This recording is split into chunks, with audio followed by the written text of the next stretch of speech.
ओम। कठोपनिषद का प्रथम वल्ली, नचिकेता तथा मृत्यु का उपाख्यान।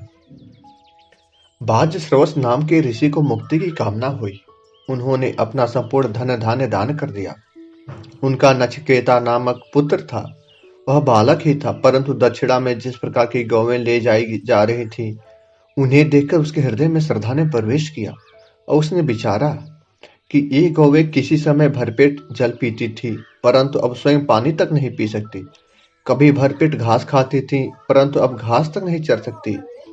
जो अपना पूरा दूध दे चुकी हैं, जिनमें अब दूध ही नहीं, जिनकी इंद्रियां शिथिल हो चुकी हैं, ऐसी गौओं का दान देने वाला आनंद रहित लोक में जाता है। पिता को सब कुछ दान में देते हुए देखकर उसने अपने पिता से कहा, तात, मुझे किसे दोगे? पिता चुप रहा। फिर उसने दूसरी बार पूछा, तीसरी बार पूछा। पिता ने उत्तर दिया, तुझे मृत्यु को दूंगा। नचिकेता ने सोचने लगा, मैं अपने साथियों में से बहुतों में प्रथम रहता हूँ, बहुतों में मध्यम रहता हूँ, बिल्कुल निकम्मा तो नहीं। यम को मृत्यु को मुझसे से आज क्या करना है? मरने से जो भय उत्पन्न हुआ उसका वह स्वयं समाधान करता है। जो तुझसे पहले हो चुके उन्हें देख, जो तेरे पीछे होंगे उन्हें देख। यह मरने वाला मनुष्य अन्न की तरह पैदा होता है, पकता है और नष्ट हो जाता है और फिर उत्पन्न हो जाता है। नचिकेता वैश्वानर अग्नि की भांति दे दिव्यमान था, ब्राह्मण था। वह अतिथि के रूप में यमाचार्य के घर में प्रवेश करता है। उन घर में वैवस्वत यमाचार्य के पुत्र आदि जल आदि लाते थे। पूछताछ करते हैं, उसे शांत करते हैं, अर्थात जलपान कराते हैं। जिस छोटी बुद्धि वाले मनुष्य के घर में ब्राह्मण बिना भोजन के रहता है, वह उसका सब कुछ हर लेता है। जो बातें निश्चित हैं उनके पाने की मनुष्य को आशा होती है, जो अनिश्चित है उनकी प्रतीक्षा होती है। ऐसे व्यक्ति के आशा प्रतीक्षा दोनों नष्ट हो जाते हैं। साधु पुरुषों की संगति और मीठी वाणी का भी फल नष्ट हो जाता है। इष्ट अर्थात जो यज्ञादि उसने किए हैं और आपूर्त अर्थात जो कुएं, बावली, धर्मशाला आदि उसने बनवाए हैं, इन सब का फल हरा जाता है। पुत्र और पशु जो कुछ उसका ऐसा बेकार हो जाता है। यमाचार्य जब आए तो उन्होंने कहा, हे नमस्कार के योग्य ब्राह्मण, हे अतिथि, 3 रात तक बिना भोजन के तूने मेरे घर में वास किया है। तुझे मेरा नमस्कार हो। तुम्हारी पूछताछ की गई थी, पर फिर भी तुमने स्वयं मेरी प्रतीक्षा में भोजन नहीं किया, तो भी मैं पाप का भागी न होऊं, इसलिए भोजन न करने के बदले मुझसे 3 वर मांग लो। नचिकेता का सामान्य अर्थ है न जानने वाला, अर्थात जिज्ञासु। यम का अर्थ है मृत्यु। आचार्य को अलंकारिक रूप में मृत्यु तथा जिज्ञासु को नचिकेता कल्पित करके यह संवाद चल रहा है। मृत्यु प्राचीन काल के किसी आचार्य का, गुरु का नाम नहीं है। मृत्यु इस संवाद का एक पात्र है। वैदिक साहित्य में आचार्य को प्रायः मृत्यु का नाम दिया गया है। ऋग्वेद के ब्रह्मचर्य सूक्त में कहा गया कि आचार्यो मृत्यु, अर्थात आचार्य के सम्मुख अपनेपन को मिटा देना होता है, इसलिए आचार्य मृत्यु है। आचार्य मृत्यु ही नहीं, मृत्यु के साथ जैसे जन्म जुड़ा है, वैसे आचार्य शिष्य को अपनेपन को मिटाकर उसे दूसरा जन्म देता है। इसलिए वैदिक साहित्य में लिखा गया कि आचार्य शिष्य को 3 दिन और 3 रात गर्भ में धारण करके उसे नया जन्म देता है। तिस्रो रात्रि गर्भे विभर्ति। नचिकेता भी 3 दिन रात बिना खाए पिए मृत्यु के यहाँ रहा। ऐसा ही रहा जैसे ब्रह्मचारी आचार्य के गर्भ में रहता है, अपने पिछले रूप को मारकर और नए जन्म की तैयारी में। यमाचार्य के ऐसा कहने पर कि मुझसे 3 वर मांग लो, नचिकेता ने पहला वर मांगा कि मेरे पिता शांत हो।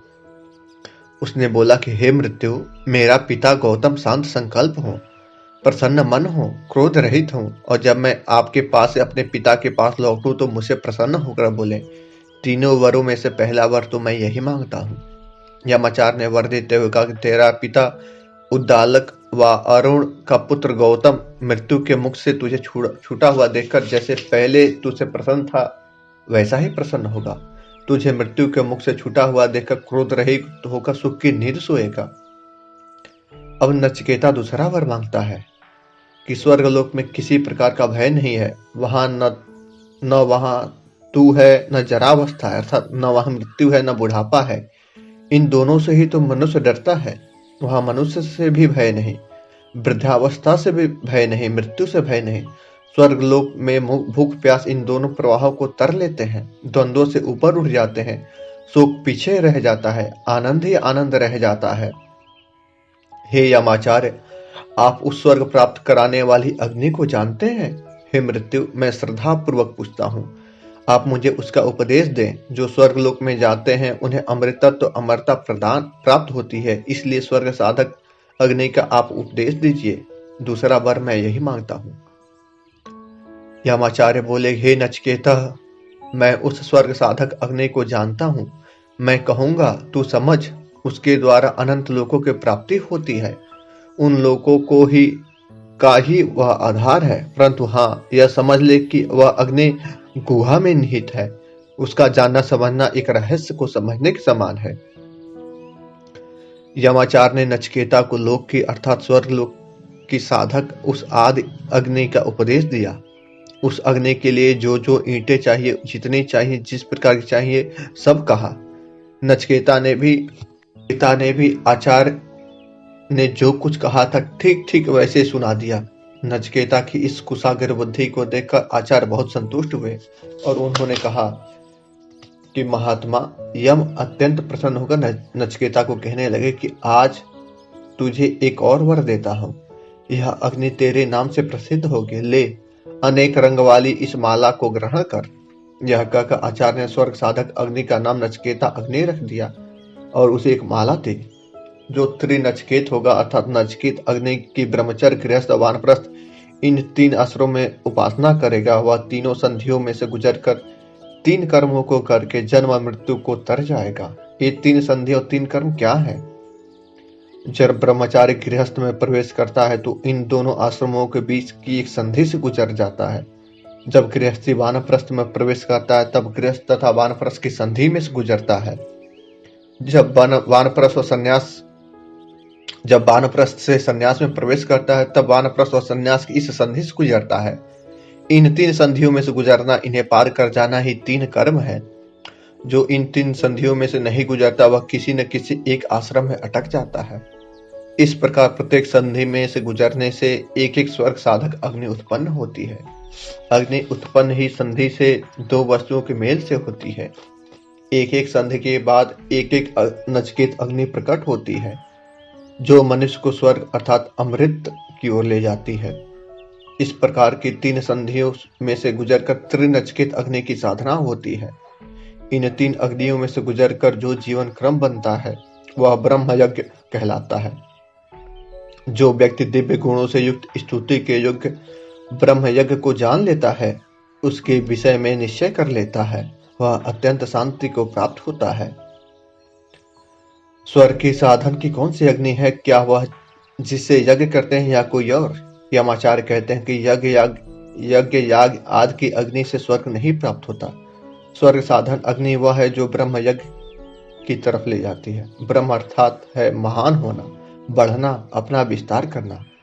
वही मनुष्य ब्रह्म यज्ञ करता है जो अपना विस्तार करता है, अपने जीवन को संकुचित नहीं होने देता। यज्ञ में अग्नि होती है, तो इस ब्रह्म यज्ञ में व्यक्ति के महान होने से कौन सी अग्नि है? वह अग्नि 3 संधियों से गुजरने से उत्पन्न होती है, जिसे यमाचार्य ने त्रिनचिकेत अग्नि का नाम दिया। संधि से 2 के संयोग से अग्नि उत्पन्न होती है, बिना संधि के अग्नि नहीं उत्पन्न होगी। ब्रह्मचर्य तथा गृहस्थ का जहां मेल है, जहां संधि है, वहां से गुजर गया, उसने ब्रह्मयज्ञ की एक अग्नि सिद्ध कर ली। जीवन की वास्तविक कठिनाई संधि में से गुजरना है। गृहस्थी विचार ही करता रह जाता है कि वानप्रस्थी बने, वानप्रस्थी विचार करता ही रह जाता है कि सन्यासी बने, और उसी में किसी एक में फंस जाता है। जिसमें नचिकेता की आग है वही संधि को पार करता है, नहीं तो संधि के उधर उधर ही रह जाता है। इस प्रकार की जो 3 संधियों में से गुजर जाता है, 3 अरण्यों को सिद्ध कर लेता है, वह त्रिनचिकेत अग्नि को अर्थात ब्रह्म यज्ञ को पूर्ण कर लेता है। 4 आश्रमों में से गुजरना ही वास्तविक ब्रह्म यज्ञ है।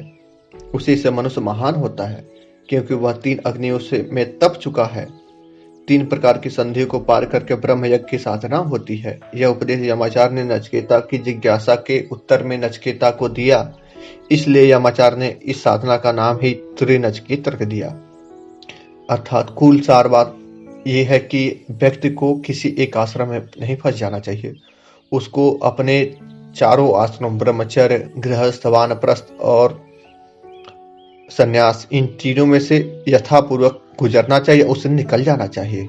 नहीं तो किसी एक में फंस जाएगा और उनकी संध्या नहीं निकल पाएगा और उसे ब्रह्म की प्राप्ति नहीं हो पाएगी। अर्थात व्यक्ति को अपने जीवन के चारों कर्म समय समय पर रहते हुए कर लेना चाहिए, तभी ब्रह्म की प्राप्ति होगी। तीनों नचिकेत अग्नियों को जो इस प्रकार जान जाता है और नचिकेत अग्नि का चयन करता है, वह आगे से मृत्यु के पासों को काटकर शोक से पार होकर स्वर्गलोक में आनंद से रहता है। हे नचिकेता, स्वर्ग साधना जिस अग्नि की तूने अपने दूसरे वर्ष से जिज्ञासा की थी, उसका तुझे उपदेश दे दिया। इस अग्नि को लोग तेरे ही नाम से कहा करेंगे। हे नचिकेता, अब तू तीसरा वर मांग। अब नचिकेता तीसरा वर मांगता है। वो कहता है कि मनुष्य के मर जाने पर जो जिज्ञासा रहती है, कोई कहते हैं मनुष्य के मरने पर भी मनुष्य बनता रहता है, कोई कहते हैं नहीं बना रहता। आपसे शिक्षा पाकर मैं इसका समाधान जानना चाहता हूँ। मैंने जो वर मांगने हैं उनमें से तीसरा वर यही है। यमाचार्य उत्तर देते हैं कि बड़े बड़े विद्वानों ने भी इस विषय में पहले जिज्ञासा की है। इस बात को जानना आसान नहीं है, यह बड़ा अणु धर्म है, सूक्ष्म विषय है। हे नचिकेता, कोई दूसरा वर मांग, मुझे इस विषय में बाधित न कर, इस विषय को छोड़ दे।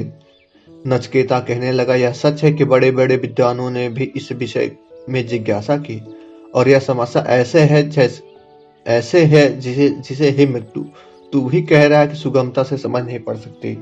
मृत्यु के अनंतर क्या होता है, इस प्रश्न का उत्तर स्वयं मृत्यु के अतिरिक्त कौन दे सकता है, इसलिए तेरे सिवा इस प्रश्न का उत्तर भी कौन दे सकेगा। ऐसी अवस्था में इस वर के समान तो कोई दूसरा वर हो ही नहीं सकता। यमाचार्य का कथन है कि हे यह वर मत मांग, भोग ऐश्वर्य मांग। यम ने कहा कि 100 वर्ष के आयु वाले पुत्र पौत्रों को मांग, अनेक पशुओं को मांग, हाथी, स्वर्ण, घोड़े मांग, बड़ी बड़ी जमीनें, जायदादें मांग, जब तक जीना चाहे तब तक जीवन मांग। अगर इस वर के बराबर तू कोई चीज समझता है, धन धान्य दीर्घ जीवन, वह मांग। हे नचिकेता, तू पृथ्वी के बड़े बड़े भाग पर शासन करना चाहे तो वह मांग। जितनी कामनाएं है वे तेरी इच्छा मात्र से पूर्ण हो जाए, ऐसा चाहे वह मांग। मर्त्यलोक में भी जो दुर्लभ कामनाएं हैं सब बेखटके मांग। ये स्त्रियां हैं, रथों सहित, गाजे बाजे सहित, ऐसी स्त्रियां मनुष्यों को प्राप्त नहीं हो सकती, मैं इन्हें तुझे दूंगा, इनके साथ सुख भोग। परंतु हे नचिकेता, मरण के विषय में प्रश्न मत कर। नचिकेता ने उत्तर दिया, हे अंतक, हे मृत्यु, ये सुख भोग मनुष्य के लिए स्वभाव है, अर्थात आज है कल नहीं है।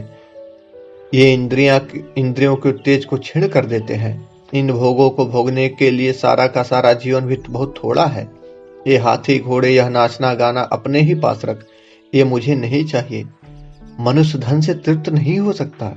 अगर हमने तेरा दर्शन कर लिया, तेरे रहस्य को समझ लिया तो धन धान्य सब प्राप्त हो जाएगा।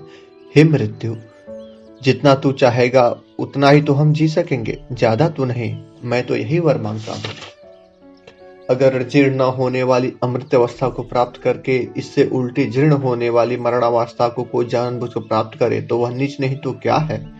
इस विचार का ध्यान करके सौंदर्य तथा रमण के आमोद प्रमोद वाले दीर्घ जीवन में भी जिसका चित्त लगा रहता है, लग सकता है। हे मृत्यु, जिस बात को जानने के लिए सब लोग जिज्ञासा करते हैं, जिसके लिए महान संप्रदाय परलोक साधक, यम नियम आदि किए जाते हैं, मृत्यु के बाद उस आत्मा का जो रूप है, यही हमें बताइए। मैंने जो वर मांगा है, जो हमारी बात चित से अब और गूढ़ हो गया है, नचिकेता को तो उसके अतिरिक्त और कोई वर नहीं मांगता। हे मृत्यु, मुझे आप उसका उपदेश करें।